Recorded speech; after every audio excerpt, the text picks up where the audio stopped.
Bonjour à tous, bonjour à toutes, bienvenue dans Tailgate, le podcast 100% NFL des équipes de The Playoff. On est de retour aujourd'hui avec un playoff particulièrement spécial, un playoff où on va parler un petit peu d'histoire, ça va être sympa. Un playoff où on va pas, un playoff, n'importe quoi, un podcast où on va parler aussi de la déclaration, parce que ça part de là, de la déclaration de Saquon Barkley qu'il a fait la semaine dernière en affirmant que les Philadelphia Eagles de 2024 font partie des 5 meilleures équipes all-time. On est parti de cette déclaration-là et on va vous donner notamment notre top 3 des équipes all-time en NFL, mais avec d'autres thèmes. On a décidé de décliner ça sur plusieurs thématiques, histoire de rendre la chose encore plus intéressante, et probablement qu'il y aura quelques frictions dans ce podcast qui s'annonce, comment dire, pas piquer des hannetons, parce qu'aujourd'hui j'ai une équipe à rallonge. J'ai mon Seb, comme d'habitude. On va dire que c'est la caution calme morale, de ce podcast. Morale. Salut mon Seb, comment tu vas ?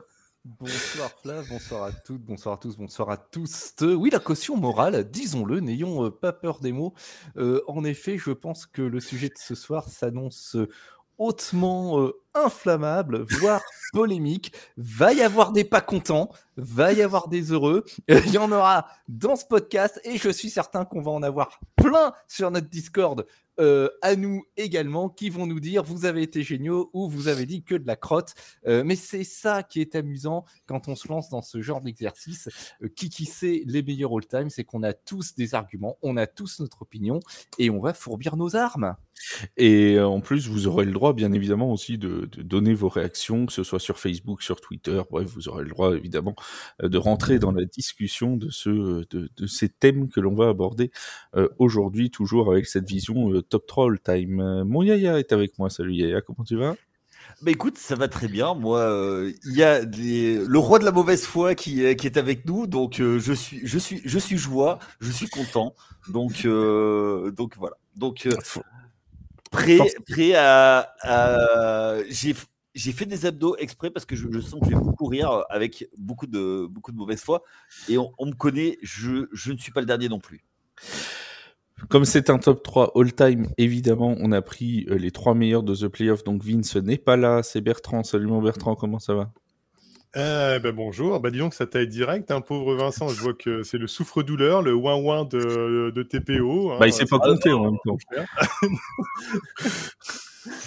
Malheureusement, écoute, bonjour à tous, bonjour à toutes, c'est un plaisir d'être dans l'émission, de participer avec vous. Ouais, justement dans un sujet dont on a besoin qu'il soit débattu. Je pense que c'est très important et on a les meilleurs pour ça, et surtout je pense à un qui est bien sûr celui qui va pouvoir débattre le plus, puisqu'il va devoir défendre l'indéfendable, donc évidemment, vous comprendrez que c'est un bon moment pour nous. Alors cette personne qui visiblement est déjà martyrisée de partout, alors qu'elle n'a même pas encore été présentée, moi je vais me mettre de ton côté parce que c'est probablement la caution bonne foi de ce podcast. C'est mon Waïk. Salut Waïk, comment tu vas ? Je sens que ça va être long. Voilà, on va pas se mentir. Là, c'est très compliqué. En plus, la Flav, tout ça, moi j'appelle ça un guet-apens. Voilà. Clairement, heureusement qu'il y a Seb qui est là. Seb, je sais que c'est quelqu'un de raisonné et de raisonnable. Parce que me mettre 2 supporters des géants dans le même pod, où on va parler des meilleures équipes all-time, et je sais déjà, le pire c'est que je sais déjà ce qu'ils vont me dire, c'est dur. Franchement, je suis là parce que tu m'as demandé, mais je n'ai aucune envie d'être là. Tu es là parce que tu es un ami, c'est ça le truc. Voilà, c'est ça.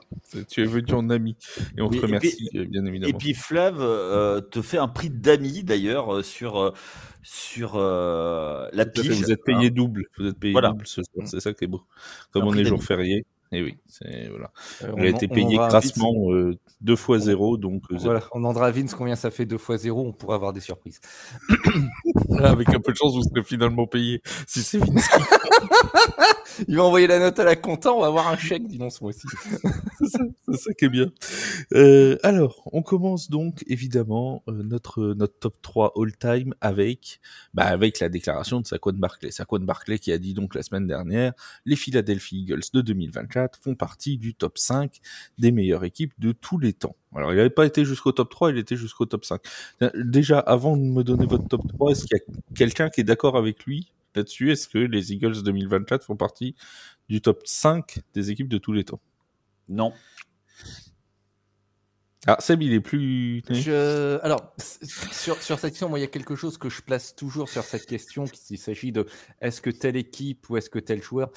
Il y a le recul historique qui est important là-dedans, et je pense qu'il est trop tôt pour dire si oui ou non les Eagles de 2024-2025 font partie des meilleures équipes all-time. Ils étaient particulièrement complets. En revanche, ça a été vraiment leur force sur toute la saison. Il faut noter d'ailleurs que sur la saison, je vais me répéter par rapport à ce que j'ai dit la saison dernière, mais je suis vieux, je radote, c'est bien normal.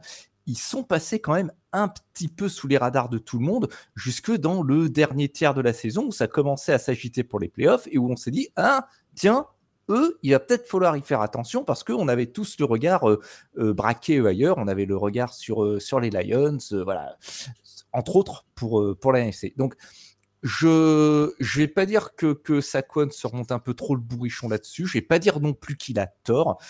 Pour le moment, ne se prononce pas. Très bien. Oui, mon Yaya. Moi, j'ai dit non pour une raison très simple, c'est que on ne peut classer les équipes une fois qu'elles ont fini leur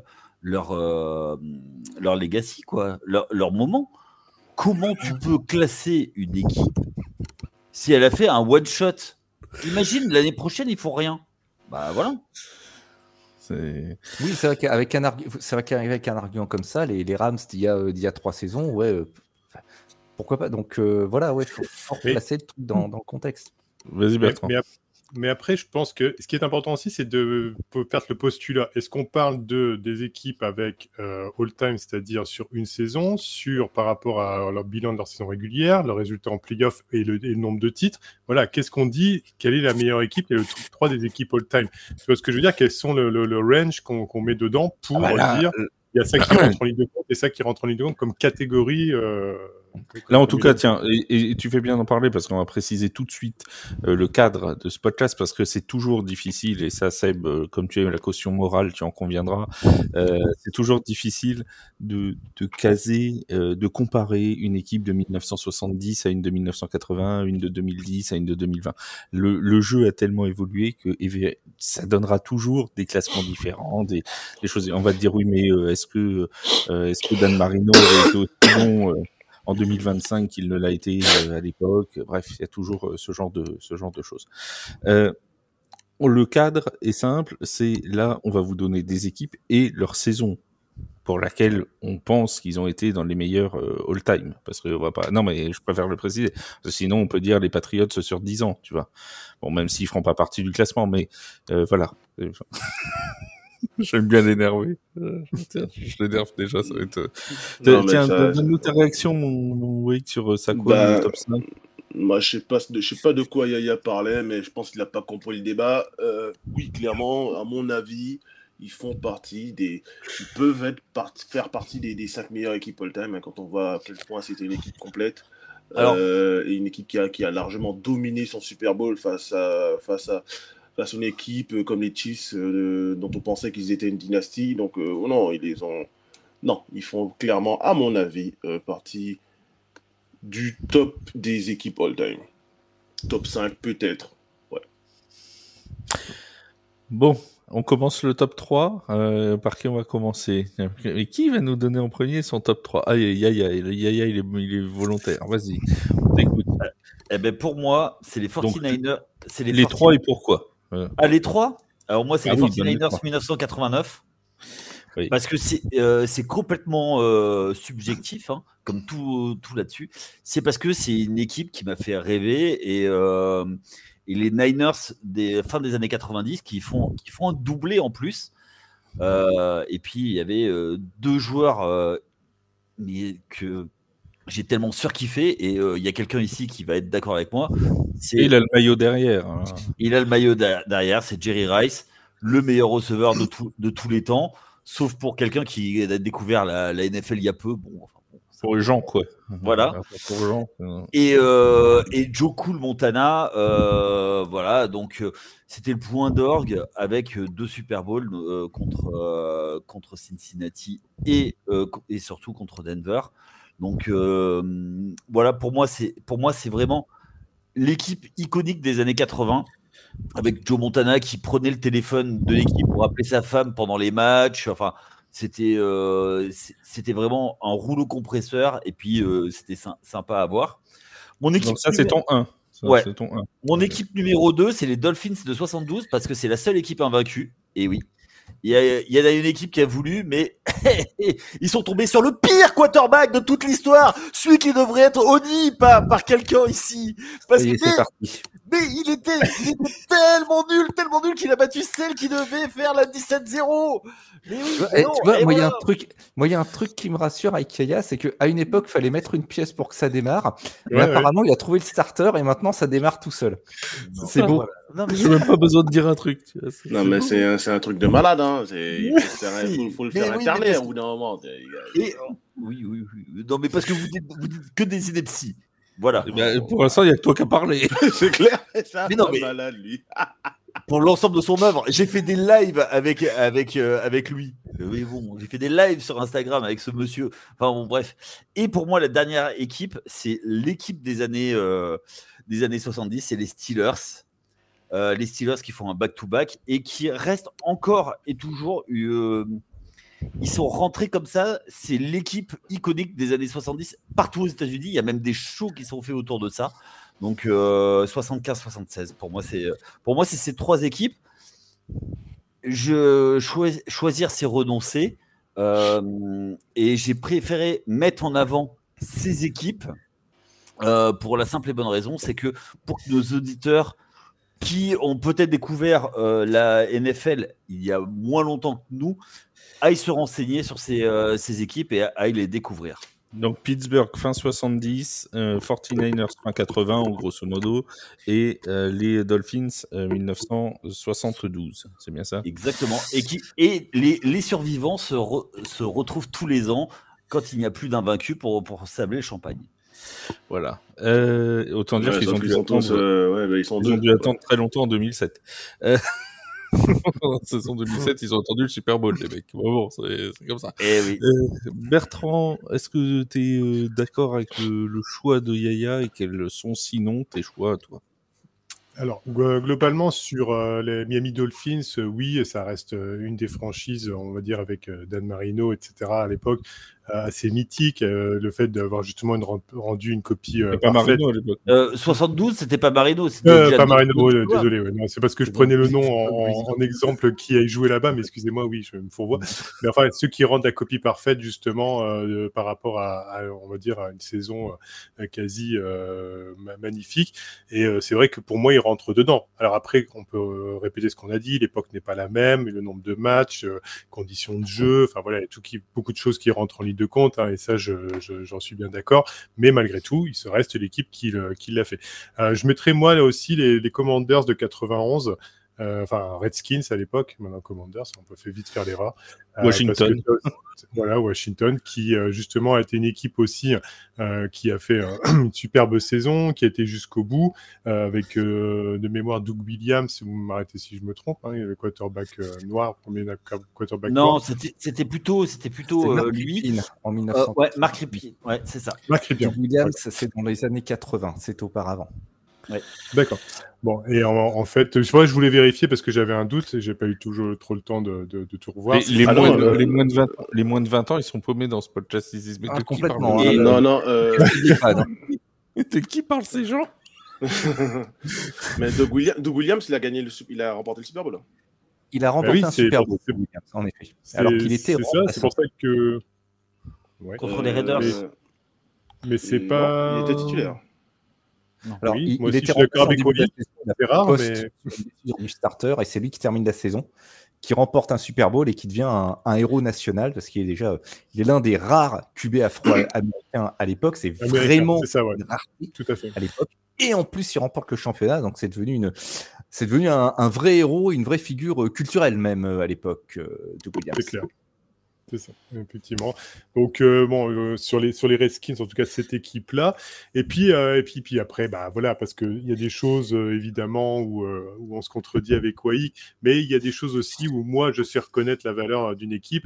Et j'avoue que l'équipe des Patriots à l'époque avec Tom Brady, Randy Moss, voilà, et cette équipe m'a quand même fait bien rêver au niveau de certaines factions de jeu et puis d'organisation. Il y a des choses qui sont à reconnaître aussi là-dedans. Et au final, on n'est pas là que pour clasher. Maintenant, en soi, c'est que je vais vite faire redescendre Wake, parce que globalement, c'est important de le faire redescendre très rapidement. Je dirais que ce n'est que sur une seule saison, hein, qu'on soit bien d'accord. Hein. N'oublions pas que le reste de la partie des Patriots n'est que on va dire, supercherie et je dirais... entre guillemets, éléments contradictoires à fond et qui ne vont pas dans leur sens de leur dynastie qui est inexistante. Donc les Patriots 2007 qui rejoignent donc les Dolphins 1972 et tu nous as dit les Redskins 91. Les Redskins 80. Bon mon Wake, maintenant qu'on a mis les Patriots, c'est toi qui as la parole. Bah alors, en effet, les Patriots de 2007, à mon avis, c'est la meilleure équipe de tous les temps. C'est l'équipe qui a remporté le plus, qui est resté, qui a fait une saison invaincue à 16 matchs et qui a ensuite derrière remporté pas le Super Bowl de playoff. Non mais oui, mais d'accord, ils n'ont pas remporté le Super Bowl. Mais qui était le quarterback? Et qui était Si Asante Samuel avait pas oublié ses mains au vestiaire, on aurait été vainqueur du Super Bowl. Ah, mais avec si. Oui, mais avec des si, mais attends. On peut mettre Paris en bouteille. Et tu ne serais pas fait les croisés, tu serais sur le terrain encore, tu vois. Donc, alors, juste Wake, tu as vu comment j'ai fait? Je t'ai amené sur le sujet de 2007 pour te rappeler que les Giants avaient gagné le Super Bowl. Non, mais c'est bien. Vous avez gagné 2 Super Bowl en 150 ans. Non, je rigole. C'était quand? Le dernier Super Bowl, c'était en 2011. Avant, c'était 2007. Et avant 2007, c'était quand? Non, mais avant 2007, c'était quand?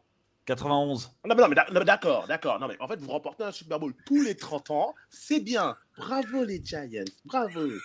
Bref, en attendant, cette franchise vraiment inutile qui ne sert à rien, qui est complètement inutile. Non, mais c'est vrai. On va pas mentir. Attends, chat. C'est une franchise qui est nulle depuis Attends, temps mort. Alors, je demande à ce qu'on respecte les temps morts quand j'en demande un dans ce podcast, parce que sinon, on va jamais s'en sortir. On passe le bonjour à Corey Johnson, qui va pouvoir cocher une franchise inutile de plus dans son calendrier. C'est donc maintenant, d'après Wake, les Giants qu'il faut mettre sur la liste, Corey. C'est vrai que en plus il y a tellement de soupçons de tricherie. Enfin bon, voilà. Ils sont dans les campagnes. Oh, t'inquiète pas, on va y revenir. Je fais juste une aparté. Oui, Bertrand. Je fais juste une aparté, Fab. Je disais juste quand même qu'il disait que pour Seth disait à propos d'Iria qu'il fallait pas grand-chose pour le mettre en route. Globalement, il n'a pas fallu grand-chose non plus pour mettre en route Wake, et puis qui déborde complètement. Je veux pas être méchant, mais là, tu l'as bien aligné au départ. Les Giants, c'est de la merde. Qu'on soit bien d'accord. Non, mais j'ai dû répondre aux attaques personnelles envers ma personne et mon équipe. Donc voilà, il faut quand même rappeler que les Giants, c'est une victoire en playoff depuis 15 ans. Voilà. Avant ça, après ça, c'est pas de playoff, c'est pas de victoire de division, c'est même pas un record positif. C'est vraiment une franchise qui ne sert, franchement, qui est là juste. Oui, non, mais il fallait le dire. Il fallait le dire que c'est une équipe qui est là juste pour faire le nombre. Voilà. Ensuite, donc les Patriots de 2007, en effet. Moi qui ai commencé à regarder bien évidemment plus tard que vous, messieurs. On y revient. J'aimerais quand même dire les Seahawks de 2013. J'ai beaucoup aimé cette équipe, les Seahawks de 2013, avec l'une des meilleures défenses all-time, avec un jeu de course. La Legion of Boom. C'est exactement, avec un Marshall Lynch à l'époque, qui finira au Hall of Fame très certainement, et qui était un top running back, avec une attaque donc aérienne un peu moyenne à l'époque, même si on avait des éléments intéressants, Doug Baldwin, Percy Harvin, qui étaient aussi notamment importants sur les special teams. Donc c'était vraiment une équipe complète. Ces Seahawks de 2013. Et pour terminer, Alors, c'est vrai que j'ai du mal. J'ai envie de dire, comme vous, les Dolphins de 72, parce que c'est la seule équipe qui est vraiment invaincue jusqu'au Super Bowl. Ok. Les 49ers, on peut choisir son année. C'est vrai que l'année 89 avec Jerry Rice, Joe Montana, Ronnie Lott, enfin bref, tout le. Et puis, il faut aussi penser au head coach, parce qu'une équipe, c'est pas juste les joueurs qu'il y a sur le terrain, c'est aussi les head coach. Donc, quand on pense à Bill Walsh. Mais, allez. Je dirais les Bears de 80. Non, je rigole. Non, je dirais les Ravens de 2000. Les Ravens de 2000, parce que c'est la meilleure défense. Meilleure défense de l'histoire. Mais qui était au coaching Coaché par Marvin Lewis en défense, qui était le coordinateur défensif, et Jack Del Rio, qui était le coach linebacker, mais qui avait vraiment une défense qui a écrasé une certaine équipe au Super Bowl, qui n'a marqué que sur Special Team, d'ailleurs, cette équipe, qui joue en bleu. Vous saurez de qui je parle. Lors de cette année 2000, et qui avait une défense juste incroyable, hein, qui encaissait moins de 13 points par match. Enfin, c'est juste invraisemblable. C'est les mousquetaires de la NFL. C'est ça. En fait. Mon cher Seb, à toi, fais-toi plaisir. Bon, mets-nous les 49ers 101, un peu d'honneur. Spoil pas malheureux. Alors, vous avez tous mes éminents collègues ont eu des avis particulièrement pertinents. Yaya, on ne s'est pas consulté, mais mon top est assez semblable au tien. Comme tu l'as dit, faire un top 3, c'est exclure. Et c'est vrai que alors, les Patriots de 2007, oui, j'y ai songé, mais ils n'ont pas signé le deal en bas. J'ai songé aux Bills également, parce qu'ils vont 4 fois en finale, mais eux non plus, dans les années 90, ils ne sont pas capables de signer le deal. On aurait dû la faire en live pour que vous voyez les réactions de Wayne. Les Bears de 85, ils auraient pu avoir leur place également avec une défense impitoyable. Walter Payton en running back, c'est quand même pas rien. Les Steelers de 78, pareil, ça aurait pu y être. Mais voilà, c'est compliqué, il faut faire des choix. Et donc mon top 3, en parlant de la 3e place, je commence par de l'archéologie, mais aussi les Dolphins de 1972. Moi, j'ai été très surpris en regardant un petit peu sur le web qu'il y avait beaucoup de rédactions qui plaçaient encore cette équipe dans le top 5, voire le top 3, voire numéro 1 des meilleures équipes de l'histoire de la Ligue. Je vous assure, googlez best NFL Clubs of All Time, vous allez retrouver les Dolphins de 72 quasiment à chaque fois et dans les places d'honneur. Ils étaient coachés donc par Don Shula, qui est toujours le coach le plus victorieux de l'histoire. En playoff, sur leur parcours, ils battent Cleveland, puis ils battent Pittsburgh, qui commençait à être une puissance montante de la Ligue à cette époque-là, et puis ils battent Washington du 7e Super Bowl. Leur quarterback de l'époque, c'était Bob Greasy, qui avait manqué une très grande partie de la saison, mais qui revient pour les playoffs. Et puis ils sont emmenés au sol par un duo de chars d'assaut, Mercury Morris, milliard et 6 touchdowns sur la saison, et Larry Tsonka, 1117 yards et 6 touchdowns. Imaginez le cauchemar pour une défense adverse.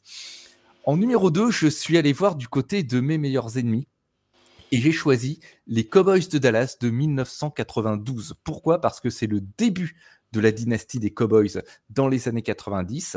C'est leur première victoire en Super Bowl dans cette décennie. Ils ont atomisé Buffalo 52-17.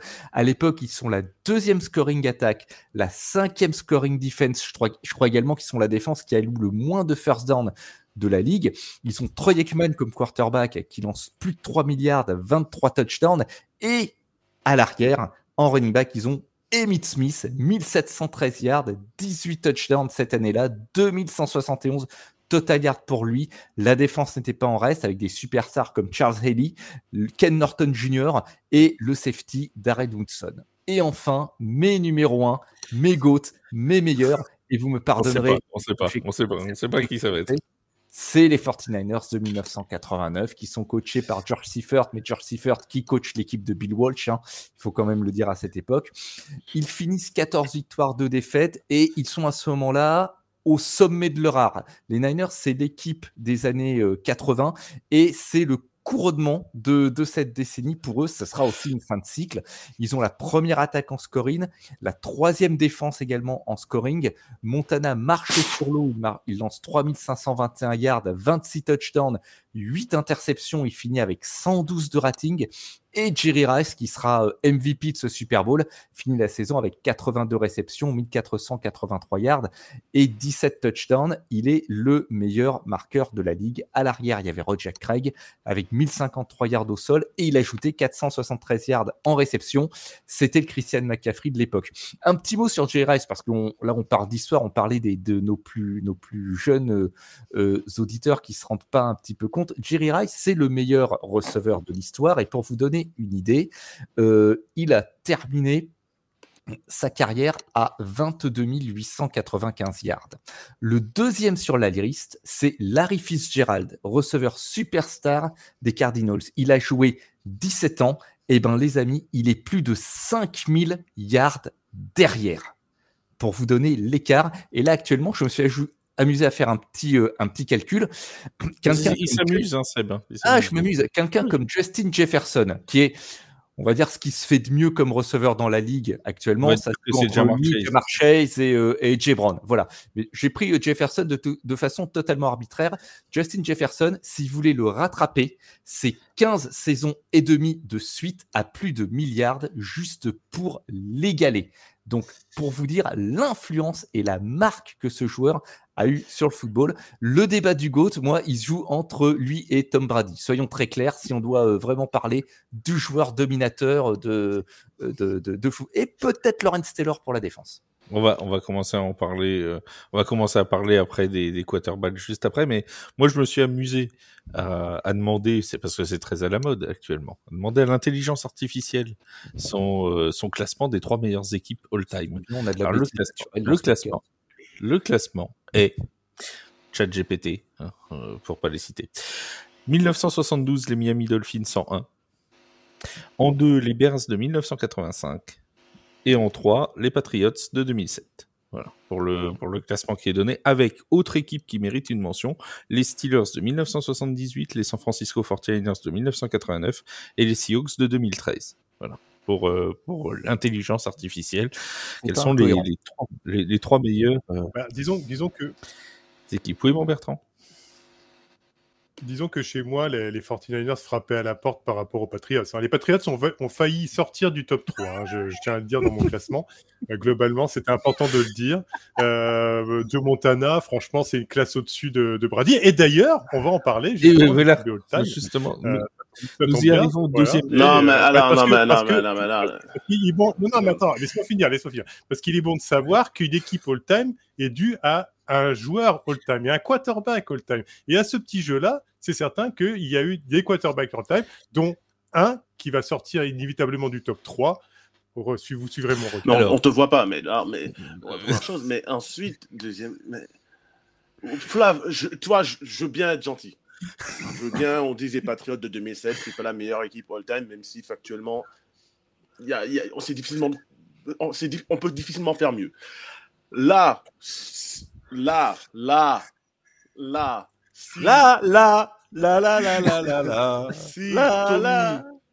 Tommy et qui n'est pas premier du classement de tout le monde, il faut arrêter les podcasts. Il faut arrêter, vendre The Playoff et rentrer chez soi. On arrête de parler de foot américain. Ça sert plus à rien.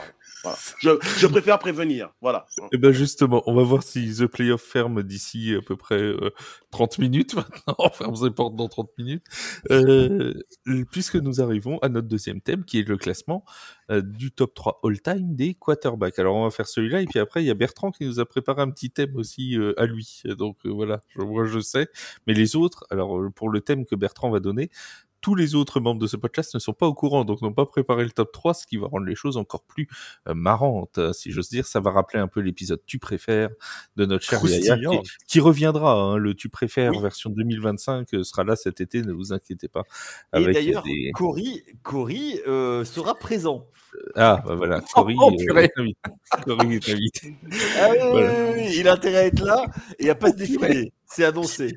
Bon, ne manquez pas cet épisode, chers auditeurs, c'est un conseil. Alors, je vais, si vous le permettez, donner la parole à mon invité de marque en premier pour le quarterback, les 3 quarterbacks de tous les temps. Comme ça, vous pourrez lui tomber dessus juste après mon wake. Il s'appelle Payen. Alors, je vais commencer par le numéro 3. Oui, vas-y, fais 3-2-1. Voilà, on va C'est faire pour ça qu'on 3, n'a pas pris 2, 1. Vince non plus, parce qu'ils n'auraient pas su compter 3-2-1, ça aurait été trop compliqué. Alors, j'ai envie, en numéro 3, de mettre John Elway. John Elway, vous connaissez 2 Super Bowls. Alors, il en a perdu quelques-uns auparavant. Il a fallu que Terrell Davis arrive pour qu'il gagne un Super Bowl. Enfin, c'est 2 Super Bowls. Mais c'est un quarterback qui a un petit peu, à la même époque que Dan Marino, révolutionné le poste de quarterback. C'est vraiment les premiers les quarterbacks à lancer pour des tonnes de yards. Avec des attaques explosives. Donc voilà, John Elway. D'ailleurs, j'ai failli faire le lapsus. J'ai failli mettre Dan Marino à sa place. Parce que Dan Marino, c'est vraiment le premier à 4000 et quelques yards. Il lance pour 48 touchdowns dans les années 80. C'est un truc de malade. Parce qu'à l'époque, on courait beaucoup plus qu'on passait.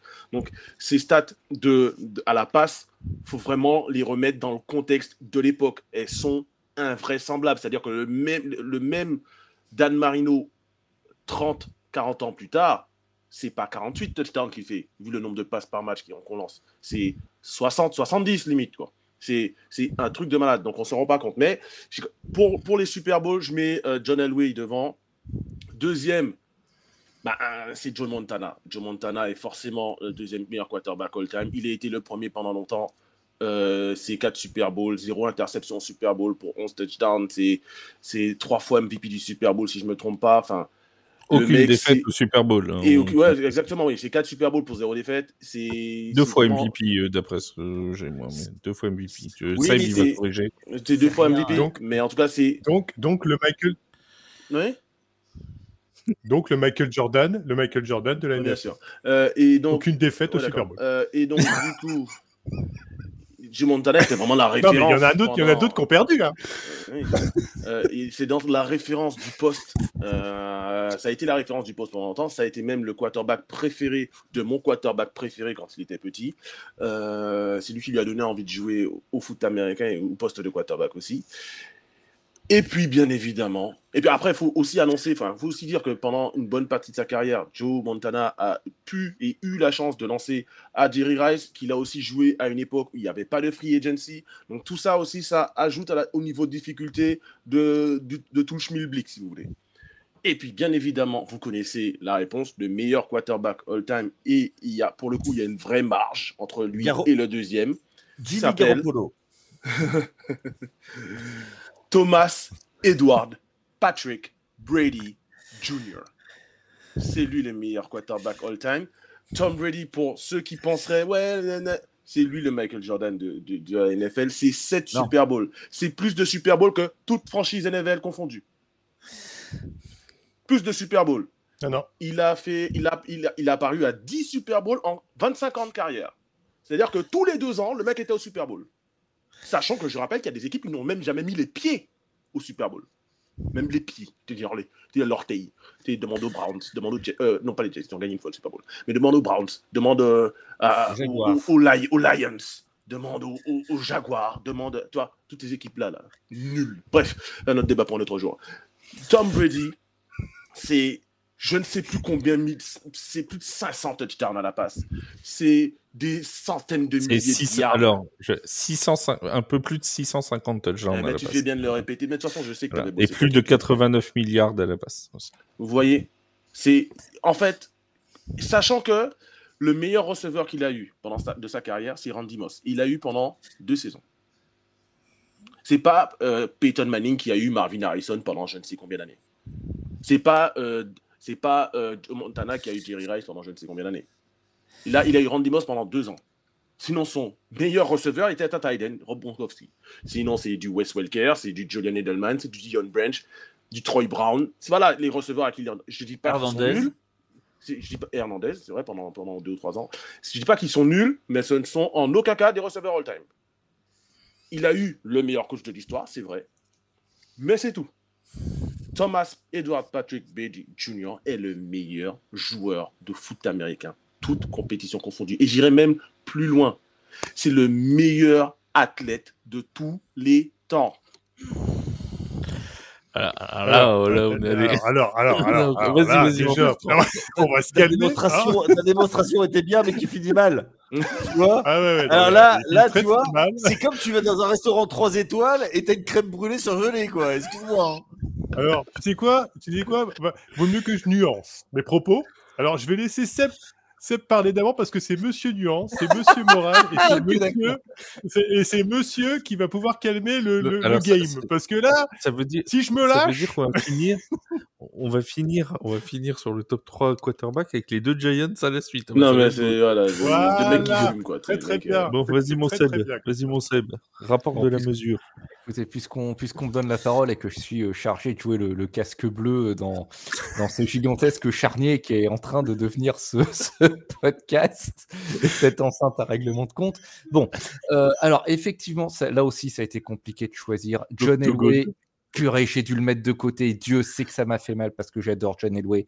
Dan Marino, il a fallu que je le mette de côté. Et ça aussi, ça m'a fait mal parce que c'est des joueurs avec lesquels j'ai grandi, du moins pendant une partie de leur carrière. Donc, eh ben, quand on n'a plus Elway, quand on n'a plus Marino, qu'est-ce qu'on fait? Eh ben, dans la famille Manning, je pioche et je prends Pas celui qui est pas au Hall of Fame.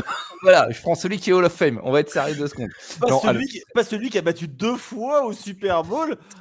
Le plus grand. Yaya, t'auras ton temps de parole. Vas-y, calme-toi, laisse parler Seb.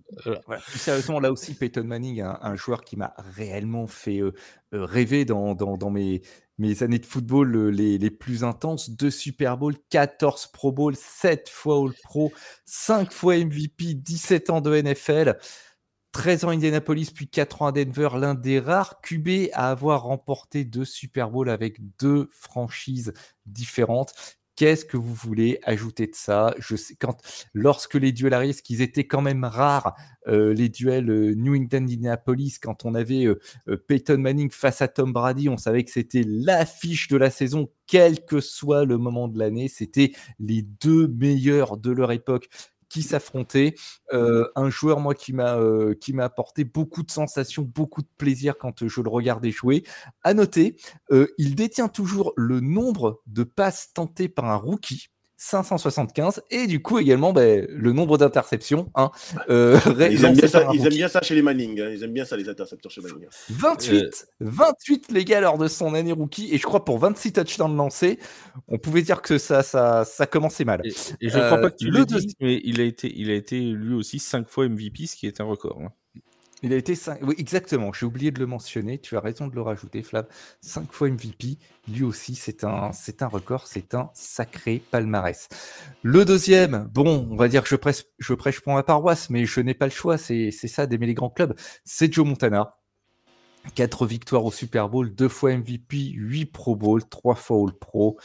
N'en jetez plus. La coupe est pleine. Le comeback kid, le roi des victoires en fin de match. Le QB des années 80. Clutchman. Ah oui, tout à fait. Vraiment, Joe Cool. Joe Cool, et c'était son surnom à Notre-Dame. C'était Joe Elite. Ah non, c'est pas le même. C'était le comeback kid. 13 ans à San Francisco, 2 saisons à Kansas City qui ont été plus nuancées, on va dire, dans ses succès. J'ai vu une interview où il apportait énormément, notamment dans le fait de les gars, il y a un drive, tout le monde était énervé, il dit oh là les gars, stressez pas, vous inquiétez pas, je suis là. Il leur a appris à faire des comebacks. Et puis sa première année, elle est plutôt réussie. Hein. Sa première année réussie, ce qui les amène en playoff. Je crois qu'ils passent un tour d'ailleurs. Ils battent Pittsburgh en wildcard, un match super serré que j'avais vu d'ailleurs à l'époque. Il avait aussi à l'époque transformé le jeu de Kansas City qui s'appuyait énormément sur les courses d'un running back qui s'appelait Christian Okoye. Voilà, The Nigerian Nightmare. Alors pareil, lui, cherchez des highlights sur le net si vous aimez les running backs bien lourds qui marchent sur leurs adversaires. Il va vous plaire, ça va être votre nouveau joueur préféré. Et puis en premier, j'ai pas le choix. Il y a des moments, l'évidence s'impose. Drew Brees. Alors, Eli Manning. C'est Tom Brady. C'est Tom Brady pour les raisons invoquées par Wake. Je serai beaucoup plus nuancé sur le meilleur athlète de tous les temps. Voilà. Et donc, on pourra avoir ce débat, hein, parce que j'ai des arguments. on pourrait avoir. Oui, à peu près, oui, on connaît pour des un autre jour. Je pense pas forcément à Michael Jordan, mais effectivement, et pourtant, Dieu sait que, voilà, comme il jouait pas pour mon club, moi aussi j'ai fait partie de ces fans qui le détestaient. Moi aussi j'ai fait partie de ces fans qui en avaient marre de le voir tous les 2 ans au Super Bowl. Moi aussi, mais à un moment, quand le livre est refermé, quand on prend un peu de recul, il y a des évidences qui s'installent et sa place de meilleur quarterback de l'histoire, c'est pas demain la veille qui va en être déboulonné. Je pense. Alors, ce qui pourrait jouer là-dessus, sur ce point-là, c'est si la dynastie Kansas City ne s'est pas vue couper les ailes par leur défaite par Philadelphie, et si Patoche réussit à jouer à très haut niveau encore pendant un certain nombre d'années, parce qu'il y a aussi la longévité de Brady qui est quand même exceptionnelle. On parle de 23 saisons dans la ligue, rien que ça c'est surhumain, et 23 saisons avec un très très haut niveau. Il n'a pas eu cette fin de carrière un peu triste de joueurs qui vont se traîner dans des clubs de seconde zone. Non, quand il part à Tampa Bay, qu'est-ce qu'il fait? On pense à personne. Ça c'est ce que j'appelle quand même un patron. Ouais, c'est sûr. Après, en parlant de longévité avec les clubs bizarres à la fin.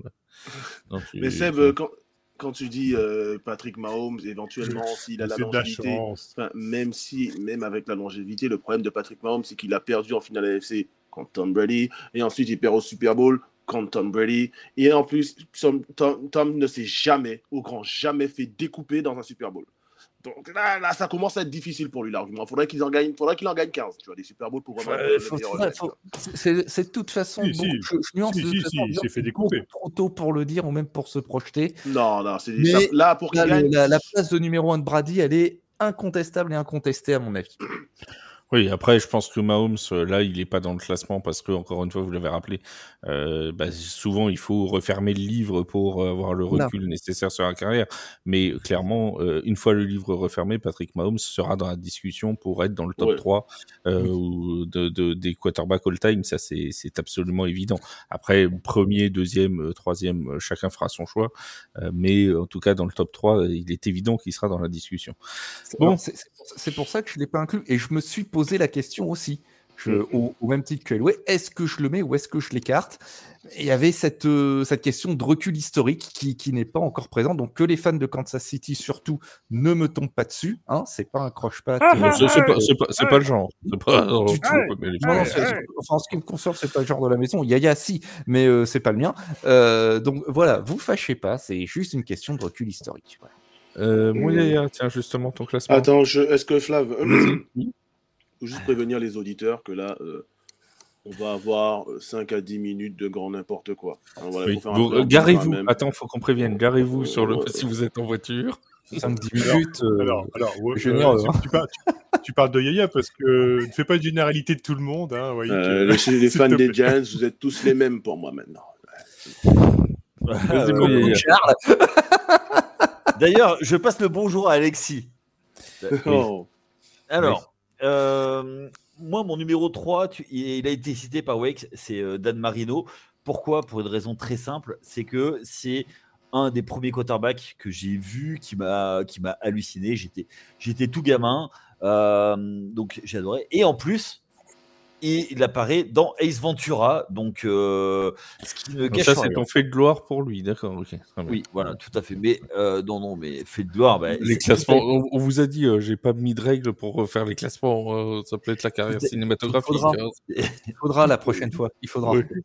Tout a été cité sur Dan Marino, c'est-à-dire le nombre de. C'est ton deuxième, du coup. Mon deuxième, c'est Tom Brady. Pourquoi je le mets deuxième? Et moi, c'est une raison très simple. Et les chiffres ne mentent pas. Eh ben, il a perdu au Super Bowl. Et l'objectif. Non, mais attends. C'est gagner le titre. Non, mais mon yaya. À part Joe Montana, personne n'a pas perdu au Super Bowl. T'as Terry Bradshaw aussi qui a pas perdu, mais sinon, donc Terry Bradshaw est devant Tom Brady alors. Et t'as Eli Manning. Troy Aikman aussi, alors il est devant Tom Brady. Non, mais Joe Cool, mais tu peux pas ne pas. Enfin, pour moi, c'est Joe Cool qui est vraiment au-dessus. Voilà, c'est tout. C'est Joe Montana. Quelqu'un a dit là, j'aimerais bien en boire vite fait. mais tu as le droit. Et en plus, Joe Montana, c'était la classe intégrale. Il n'y a pas eu de problème autre. Discipline, on va Ballon dégonflé. Voilà. Et tout ça. Mais même si c'était, bon, on le sait, c'est pas vraiment dégonflé, c'est pas parce qu'il les a demandé. Non, c'est la pression de l'eau. Voilà, c'est à cause du froid. La pression de l'air, mais oh là, mais la température, mais c'est des effets physiques. Oh là là, oh là, j'en peux plus. Mais malgré tout, là, c'est entièrement subjectif. Moi, j'ai eu beaucoup plus d'émotions par Joe Montana que par Tom Brady. Tom Brady, bah écoute, c'était mécanique. Et oui, tu peux dire tout ce que tu veux, le machin. Malgré tout, pour moi, Joe Cool a toujours été au-dessus. Et si tu me demandes le football américain, ce que pour moi, c'est Joe Montana. Et puis en plus, il a donné son nom à Anna Montana, qui voilà. C'est ça Non, qui mais va faire à Yaya.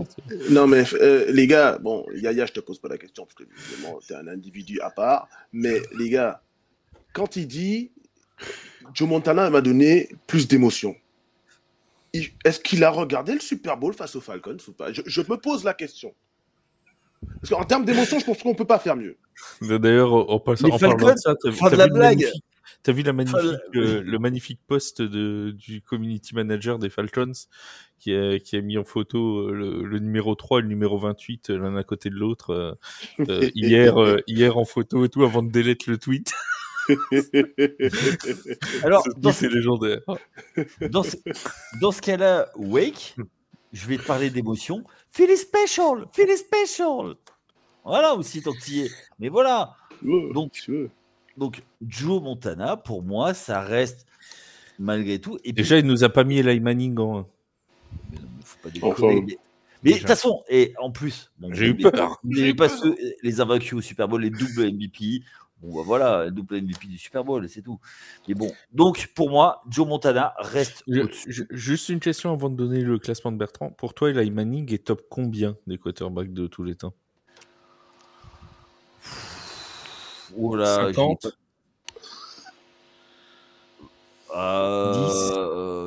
non, pas top 10, mais 15, 20, ouais. Mais déjà, tu vois.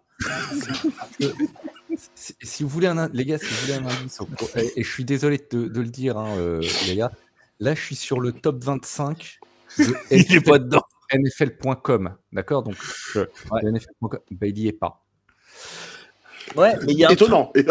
Moi, je suis pas surpris que tu me dises ça, personnellement. Oui, mais il y a un truc sur Eli, tu peux dire tout ce que tu veux. Déjà, t'enlèves tout le double MVP du Super Bowl, ça remonte tout. Tu vois? Non. Mais après, si ton but, c'est de faire des stats, bon, ben oui. Mais va jouer contre Saint-Pipi des Agazous.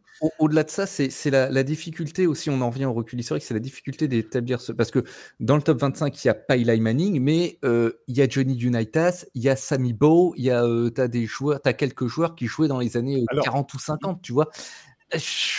Et la difficulté de faire j'allais y arriver. De top, pardon, elle est compliquée, quoi. Oui. Vas-y, mon Bertrand. À toi la parole. Eh ben justement, j'allais y arriver. Voilà, j'allais arriver sur un top 3 non subjectif mais objectif, un top 3 qui a du sens, un top 3 qui révèle des choses qui sont tout à fait normales, je dirais, et logiques. Voilà. Donc... mais si. Moi, je vais commencer par un qu'on n'a pas cité, parce que c'est vrai que dans mon top 3, il y en a qu'on a déjà cité, bien évidemment, et Seb a très bien parlé d'eux en termes de statistiques, donc on ne va pas revenir dessus. Mais moi, je vais parler de Johnny Unitas en 3, que voilà, entre guillemets, je mets en 3, parce qu'il a quand même une très belle carrière du côté des Colts et des Chargers. Il a quand même lancé pour 40 239 yards et 290 touchdowns. Il a gagné 4 fois le Super Bowl, et il a été 3 fois MVP et 10 fois Pro Bowler. C'est une très très belle carrière. Je pense que globalement, il mérite bien sa place de 3. En tout cas, il frappe à la porte. Et je voulais un peu me différencier aussi de tous ceux qu'on a nommés, entre guillemets, depuis... non, je suis validé là. Donc, voilà, moi, je mets Johnny Unitas. Il a une bonne carrière aussi. Et globalement, il peut, comme je dis, frapper à la porte. En 2, évidemment, je ne vais pas répéter X fois ce qu'on a dit depuis le début. Joe Montana, évidemment, c'est quand même un quarterback de légende dans une franchise de légende, Monsieur Classe. Enfin, franchement, il n'y a rien à dire de plus que tout ce qui a été dit. C'est évident. Et en 1, Bah, je dirais qu'un Manning peut en cacher un autre de Manning, globalement. Et ça, c'est vrai que malheureusement, il a quand même une carrière énorme et ça, on peut pas cacher. Non, je déconne, oui, t'inquiète pas, c'était pour s'arriver. Il y a que, hein. Je l'ai vu changer de couleur. Il est passé de noir à blanc en 3 secondes, tu vois. Tu vois le mec qui perd 10 de tension d'un coup, tu sais, tout le sang, il descend vers les pieds. Et vous voyez qu'il était foutu. Mais non, bien sûr, vous voyez que c'est Tom Brady le numéro 1. Évidemment que c'est Tom Brady le numéro 1. Il faudrait être fou pour pas dire le contraire. C'est évident. Il est surhumain. Maintenant, ton truc de tous les temps, meilleur athlète de tous les temps, je vais te calmer tout de suite. Il en est très très loin. On va pas dire meilleur athlète de tous les temps. Mais parce que tous les sports sont différents et c'est impossible de pouvoir faire des comparatifs sur de telles choses. C'est comme quand on disait que Tiger Woods est meilleur que Roger Federer, qui est meilleur que Michael Jordan et que Tom Brady sont tous des sports différents. Tu peux pas dire des choses comme ça. Par contre, oui, que dire que Tom Brady, sur la longévité, sur la façon de jouer, sur l'hygiène de vie, il a eu des très très bons joueurs. Ça, je t'arrête par contre sur ce que tu as dit, mais des Edelman, des Gronkowski. Tu sais, quand tu as Gronkowski, je vais te dire, c'était un mec, il était surhumain en tant que tight end. Globalement, Hernandez, ça aide beaucoup pour pouvoir faire des passes, s'assurer des passes. Aussi, oui, Hernandez, sur le peu de temps qu'il a eu, même s'il était frappé Il nous saoule avec son Hernandez. À un moment donné. C'est pas fan Hernandez. Mais globalement, on peut que globalement dire que voilà, ce mec-là, il est inhumain et ça sera, comme l'a dit Seb tout à l'heure, ça sera excessivement compliqué d'aller chercher un tel palmarès, une telle façon de jouer. Voilà, c'est sûr. Bon, après, sur certains résultats, sur la façon de faire, tu peux t'arrêter là, Bertrand, sur des aspects un peu tricherie qu'il y a eu tout au long de sa carrière.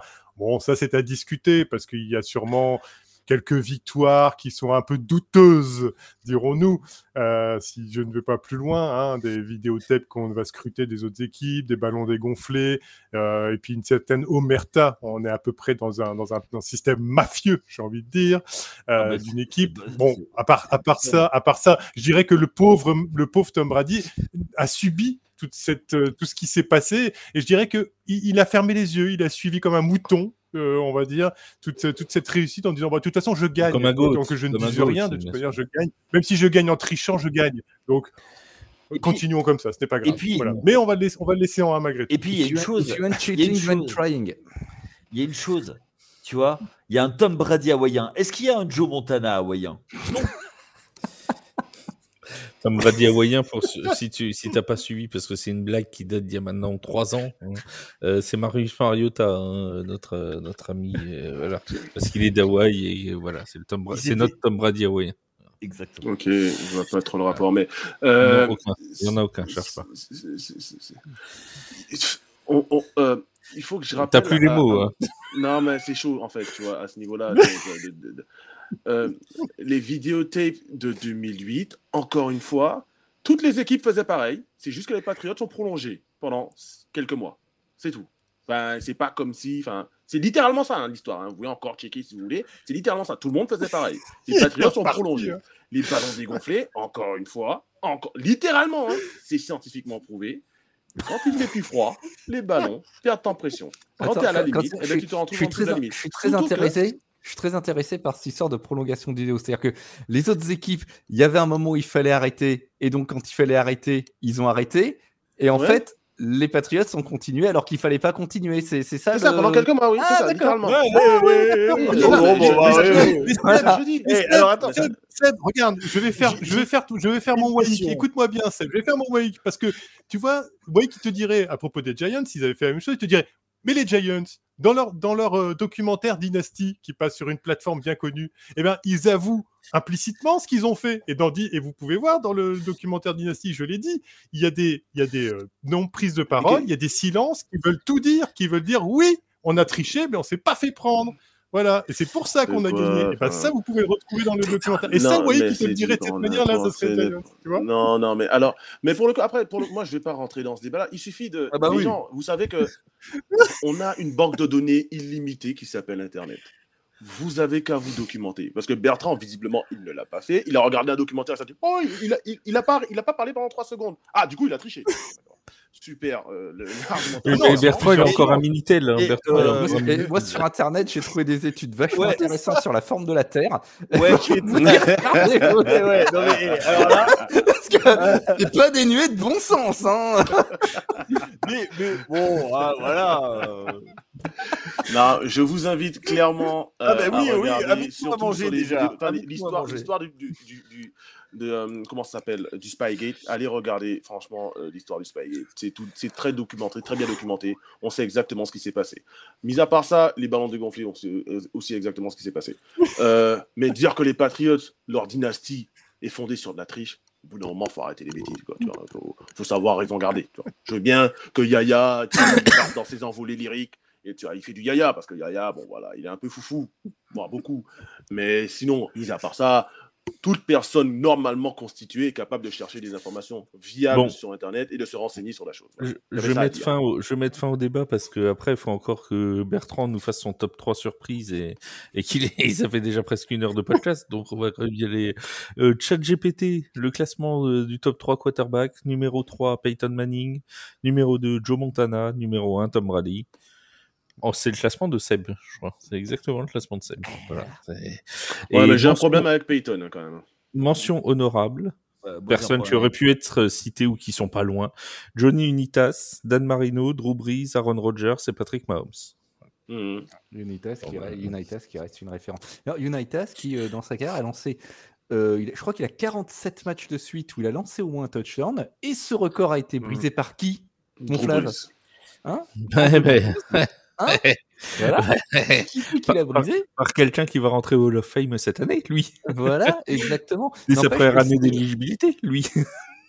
N'empêche que c'est un record qui a tenu plus de 50 ans, cette affaire. Tu vois, avec Philippe Rivers, il faisait un concours. Celui qui tirait le moins blanc. Oui, mais bon, ça c'est pas le concept, ça, tu vois, on s'en tape. Tu pourrais dire ce que tu veux, et moi, tu vois, si je fais un classement personnel de mon top 3, je ne mets pas Drew Brees dedans. Je le mets dans mon top 5, par contre, quarterback all-time. Mais c'est quand même un joueur qui a été d'une extrême constance. Et d'ailleurs, on a vu la tête de la franchise une fois qu'il est parti. Mais c'est quand même quelqu'un qui a été dans toute sa carrière d'une constance relativement rare à ce niveau-là et avec cette longévité-là. Donc oui, pour moi, clairement, de toute façon, il aura l'occasion d'être honoré lors de son entrée au Hall of Fame pour ceux qui n'ont pas connu malheureusement la carrière de Drew Brees. Pareil, ça me permet de saluer Jean, qui, je le rappelle, a confondu Drew Brees avec Andy Dalton, et ça restera dans les annales de TPO. Oui. Au bûcher. Alors je raconte l'anecdote, parce que t'étais pas là. Il a dit oui, si, j'ai vu jouer Drew Brees en 2022, sauf que Drew Brees avait pris sa retraite en 2020, donc c'est Andy Dalton en 2022. Donc s'il a confondu les deux. C'est pas bon. Après Drew Brees, c'est vrai que lui, en plus, déjà, il était petit par sa stature. Il avait eu une grave blessure. Il a eu une grave blessure quand il jouait à San Diego. Et on donnait pas cher de sa carrière après cette grave blessure. Même le médecin qui l'a opéré lui a dit « Bon, mon gros, t'as à peu près 10 ans et après, t'auras plus d'épaule. » Il n'a pas menti. Il a eu 10 ans et après, il a plus eu d'épaule. Donc, non, franchement, c'est très fort ce qu'il a fait avec les limitations qu'il avait. Mon Bertrand, on va faire ton top 3 quand même, parce que bon, tu l'as préparé, alors allons-y. Alors, je vais donner le thème, et puis tu vas nous faire ton top 3 à toi. Voilà. Comme ça, les autres ont le temps de réfléchir. Tu me lances sur un truc et tu ne disais pas sur quoi. Alors, j'étais inquiet. Bah, sur le thème que tu m'as donné. Ton thème surprise. Tu fais pas les... D'accord, oui. Ok. Faisons le thème. Non. On fait le thème surprise. Non, l'autre, le reste du programme, on le fera dans une autre émission, parce qu'on est déjà à 1 heure, sinon ça va durer 2h30. Alors... oui. Donc, le thème surprise que Bertrand a choisi, attention, vous êtes prêts, parce qu'il va falloir que vous fassiez un classement en live, les amis. C'est les 3 franchises all-time les plus détestables de la NFL. Vous êtes prêts? 3 franchises les plus détestables de... Je peux commencer. Des supporters. Je peux commencer. C'est toi qui vas commencer. C'est ton idée, c'est toi qui commence. Et on va se mettre un nombre de supporters à dos. Ça va être incroyable. Bon, vas-y, Alors, mon Bertrand. Allons-y. T'entends, je prépare le terrain quand même. 2 minutes, parce que je me fasse... Je sais pas si le 1, ce sera pas des oiseaux, mais enfin bon. Non. Bah, non, j'ai pas pu départager entre deux. C'est ça le problème. Donc, alors, en fait, en soi, pour moi, dans franchise détestable, je pars du principe que c'est vraiment un ensemble, c'est-à-dire l'entourage du staff, l'entourage des fans, donc la fanbase, ainsi que certains joueurs éventuellement qui ont pu évoluer dans cette équipe. Donc, globalement, je démarre en 3. Malheureusement, pas par une question de rivalité de division, mais plus, je dirais, par ce côté un peu trop America's Team, comme dirait l'autre, équipe qui symbolise une Amérique, paraît-il, qui est l'image de l'Amérique. Je mettrai donc en 3 les Cowboys de Dallas. Parce que globalement, pour moi, ça reste une franchise. Il va mettre tous ses rivaux de division. Mais non, ça serait trop facile sinon. Non, qui symbolise justement une certaine, on va dire, une certaine réussite qu'ils se donnent, ou tout du moins une volonté de réussir qu'ils n'ont pas d'ailleurs à l'heure actuelle au niveau des résultats, ou entre guillemets une certaine, je dirais, instabilité à avoir des résultats, et tout ça par une omerta d'une famille qui, par l'intermédiaire d'une personne, prend les décisions de toute une franchise et qui ne sont pas forcément les bonnes. Donc je dirais, dans le détestable, c'est plutôt là pour le coup l'effet représentation des États-Unis qu'il se donne en disant on est l'équipe représentative des États-Unis. En numéro 2 et 1, parce que j'ai pas pu les départager, malheureusement, je trouve qu'il y a autant de détestabilité entre les deux franchises que l'une comme l'autre. Ce sont les Eagles, évidemment, et les Patriots. Voilà. Pour la simple et bonne raison que les Eagles, globalement, aujourd'hui, je vais prendre aujourd'hui par rapport à ce que l'on vit, et même un peu de tout temps, puisque c'est d'avant-ci. La fanbase et les fans sont... Et ça, il y a des vidéos pour le prouver. Je veux dire, vous pouvez regarder effectivement ce qui circule, que ce soit en termes des fans, etc.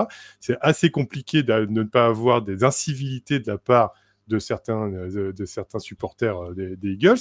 Et c'est de notoriété publique. Beaucoup de joueurs disent que c'est compliqué d'aller jouer au Lincoln Financial Field sans se faire, en étant poli, insulté ou d'autres joyeusetés de ce genre.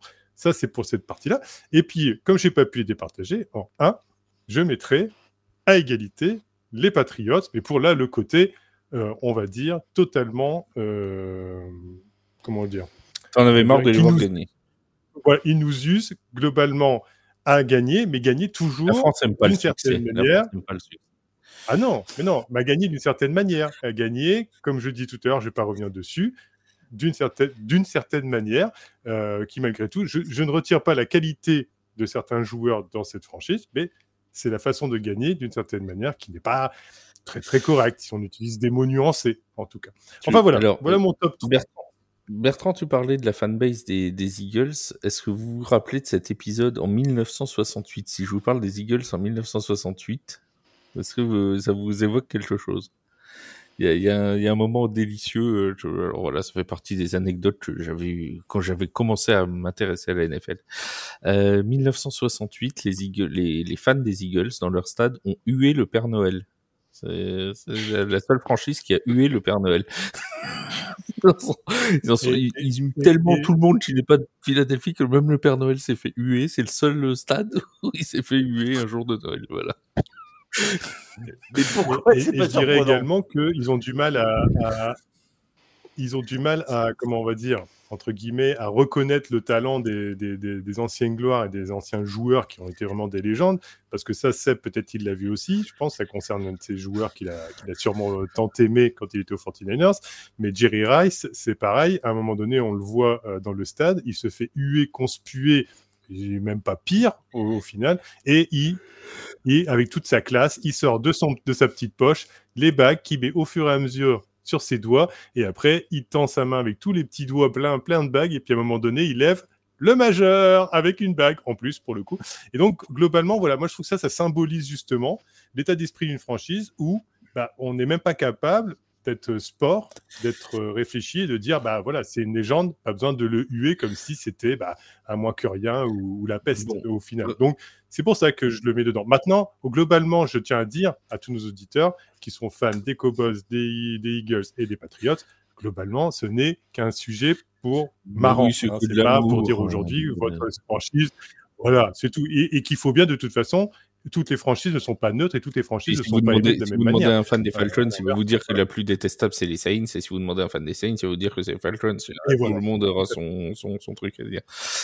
Mon cher Yaya, même classement pour toi? Bon, rapidement, 1, 2, 3. Pour moi, on parle de franchise ou franchise les plus détestées. Franchise les plus détestées. Alors pour moi, en 3, c'est les Bears, pour une raison très simple. Ça commence à me gonfler. Que les Bears, pas les Bears. Je m'y attendais pas à celle-là, globalement. Mais non, mais celle-là, mais parce que normalement, c'est une franchise mythique qui doit être gagnante, qui doit faire mieux que ça. Moi, je n'en peux plus des Bears à cause de ça. Leurs fans, mais qui se rebellent contre leur franchise parce qu'ils font conneries sur conneries. Leur seul fait d'armes, c'est d'avoir battu au Super Bowl les Patriots, mais ça, Wake, il a oublié parce qu'il n'était pas né. Donc, clairement. Voilà, donc on oublie. Mais voilà, moi ça commence à me gaver ça. Après, pour moi, là, en numéro 2, c'est les Eagles.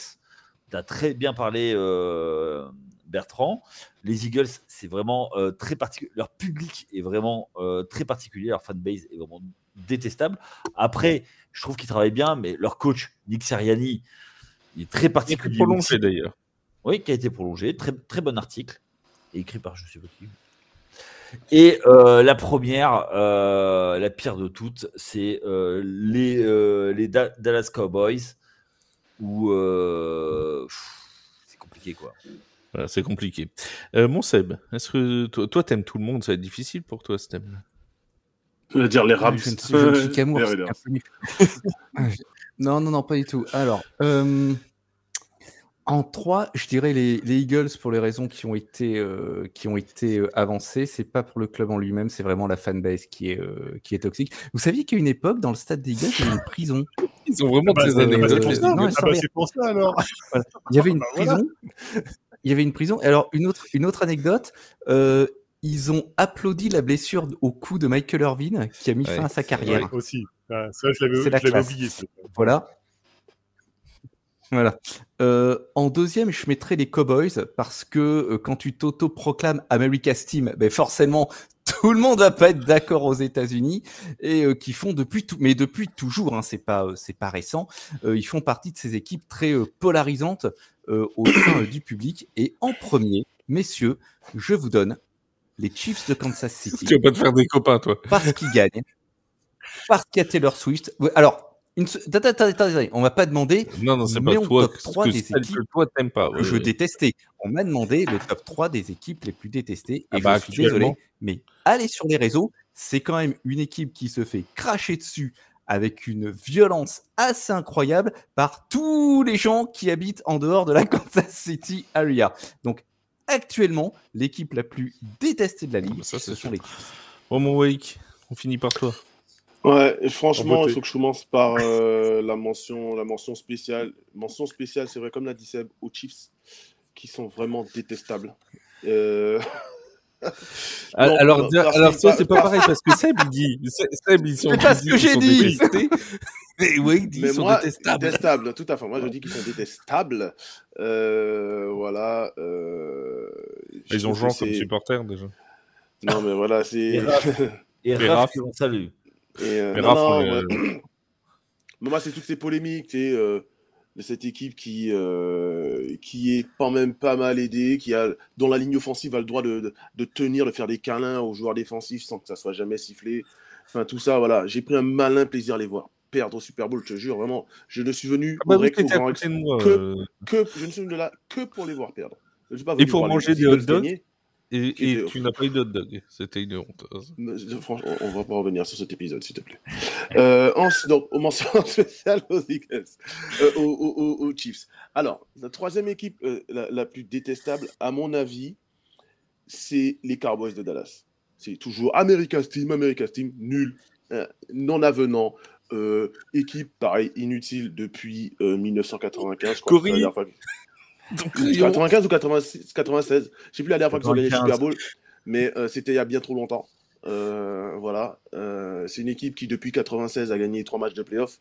Au bout d'un moment, il faut qu'on arrête, tu vois, de nous représenter cette équipe comme l'équipe America's Team. Non, la vraie America's Team, encore une fois, c'est les Patriots.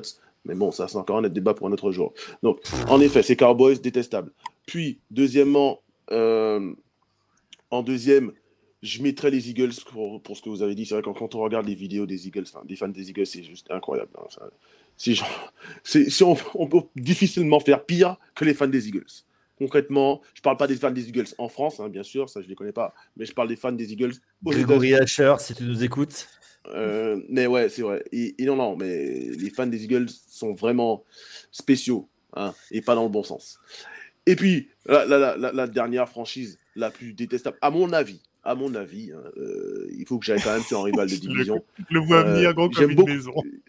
Alors, les Dolphins, j'ai rien contre eux. Les Bills, bon, ils sont mignons, ils perdent tout le temps. Mais ils sont mignons, mais ils perdent tout le temps. Ils sont mignons. Et puis les Bills, pour le coup, c'est l'inverse. Ils ont une fanbase qui est plutôt réputée sympathique. Oui, voilà, tout à fait. Ils sont juste tarés, mais ils sont sympathiques. Tarés, mais sympathiques. On se jette à travers la table. On dirait un peu Yaya. Voilà. Ben, c'est clair. Ça ressemble. Il devrait être fan des Bills. Ça lui irait bien. Il aime bien les franchises nulles, de toute façon. Et donc les franchises qui jouent en bleu et qui sont New York, État de New York. Pour lui, c'est la même chose. Et puis, la franchise la plus détestable de la NFL, évidemment, c'est les Jets. Hein, on ne peut pas faire mieux que les Jets. Équipe qui ne sert à rien. Voilà, je déteste juste cette équipe. J'ai rien de spécial contre elle. Mais c'est vraiment une équipe. Je pense que c'est l'une des pires équipes NFL. Tu vois, avec les Browns, je pense qu'on peut difficilement faire pire dans l'histoire de la NFL que les Jets. Voilà, qui ont gagné un Super Bowl sur un vrai malentendu il y a 70 ans, quasiment en plus, hein. Il y a 60 ans. Donc c'est vraiment la pire, si ce n'est l'une des pires équipes de l'histoire de la NFL. Franchement, ces Jets, ils sont là chaque année. Enfin, non, même pas. En fait, on n'y croit pas. Le pire, c'est qu'on ne croit pas. On n'a même pas d'espoir, tu vois, quand on regarde les Jets, et on est quand même déçu. C'est ça qui est fou. On se dit, bon, les Jets sont nuls. Et quand on les regarde, on se dit, ah ouais, ils sont quand même vraiment nuls. Et donc ça, c'est vraiment pour ça que je déteste cette équipe. Et encore, pareil pour les Browns, même si, bon, voilà, les Browns, j'ai un peu plus d'affection pour eux. Ils jouent de malchance. Les Jets ne jouent même pas de malchance. Ils sont vraiment mauvais. Tu vois, ils sont mauvais. Voilà. Ouais, je crois que c'est là-dessus. C'est une belle conclusion. Juste rajouter une chose, rajouter un truc. Vas-y. Ouais. Non, mais c'est juste pour nuancer nos propos, pour terminer et pour nuancer nos propos. On répète bien qu'on a dit détester pas par rapport à nos auditeurs qui peuvent être fans d'une de ces franchises en prenant le train en route. On parle d'une histoire complète sur plusieurs années et toute une histoire de chaque franchise. Et quand on dit détester, malheureusement, c'est par rapport à des faits aussi qui se sont passés ou par rapport à tout ce qu'on a pu développer. On soit bien d'accord et que les auditeurs ne se sautent pas dessus. Et en plus, c'était aussi un peu d'humour dans tout ça. Et c'est de mon Parce que vous devoir voyez que je taille sur les Patriots, mais globalement, tu sais que c'est pour le charrier un petit peu. Et c'est de mon devoir de rappeler que c'est évidemment la sensibilité de chaque participant du podcast et que de toute façon, chez The Playoff, nous traiterons les infos de la même manière, quelle que soit la franchise, que ce soit les Jets, les Eagles, les Patriots, les Saints ou n'importe qui. Tout le monde sera traité de la même façon. Évidemment, beaucoup plus les Giants, mais ça, c'est parce que le rédacteur en chef est fan des Giants. Mais ça, c'est un autre débat pour un autre jour, comme dirait mon ami Waik. Avant de refermer ce podcast... quelques petites informations sur le programme, notamment de ce week-end, puisque vous savez que les Paris Musketeers seront en déplacement à Francfort pour affronter le Galaxy. Alors évidemment, la preview sera en ligne vendredi matin et le match, le résumé sera diffusé juste après le match qui a lieu dimanche à 13h, mais ce dimanche à 13h, justement, pendant la rencontre, vous pouvez aller sur TikTok, sur le TikTok de Nathieu Van Ball. Il va vous accompagner pendant tout le match. Alors, pas forcément commenter le match, mais vous pourrez discuter de la rencontre avec lui pendant qu'il sera en live sur TikTok. Donc voilà, on pourra du coup aller discuter avec Nathieu et passer un bon moment pendant ce match des Mousquetaires qui est cette fois en Allemagne, du côté de Francfort. Et puis la semaine prochaine, ce sera un match contre Duisbourg. Et ça, normalement, notre Wake sera dans les tribunes du Renfire. Ouais, j'essaye d'y aller, en effet. Ouais. Voilà, pour aller suivre la rencontre. Et juste avant aussi, rendez-vous aussi important, et cette fois c'est en France, c'est la demi-finale de la Coupe d'Europe CEFL pour les Black Panthers de Thonon-les-Bains. Ce sera face aux Karlstad Crusaders et ce sera samedi à 17h. Donc ça rentrera même pas en conflit avec la Ligue des Champions si jamais vous êtes fan de soccer. Voilà, vous pouvez regarder les deux sans aucun problème et c'est diffusé gratuitement sur la 3FA TV. Pour les prochains rendez-vous sur The Playoff, on se retrouve en live lundi pour lundi 21h30 pour parler, pour débriefer cette rencontre des Paris Musketeers face au Francfort Galaxy et on se retrouvera en fin de semaine pour un nouveau podcast NFL. N'hésitez pas à nous donner votre top 3 quarterback all-time, équipe all-time, équipe les plus détestées dans les commentaires sur Facebook, sur Twitter et à nous rejoindre sur Discord. Merci beaucoup Yaya, merci Seb, merci Bertrand et merci Monwake d'avoir été avec moi. Merci à tous de nous avoir écoutés. On se dit à très vite sur The Playoff. Salut tout le monde. Ciao.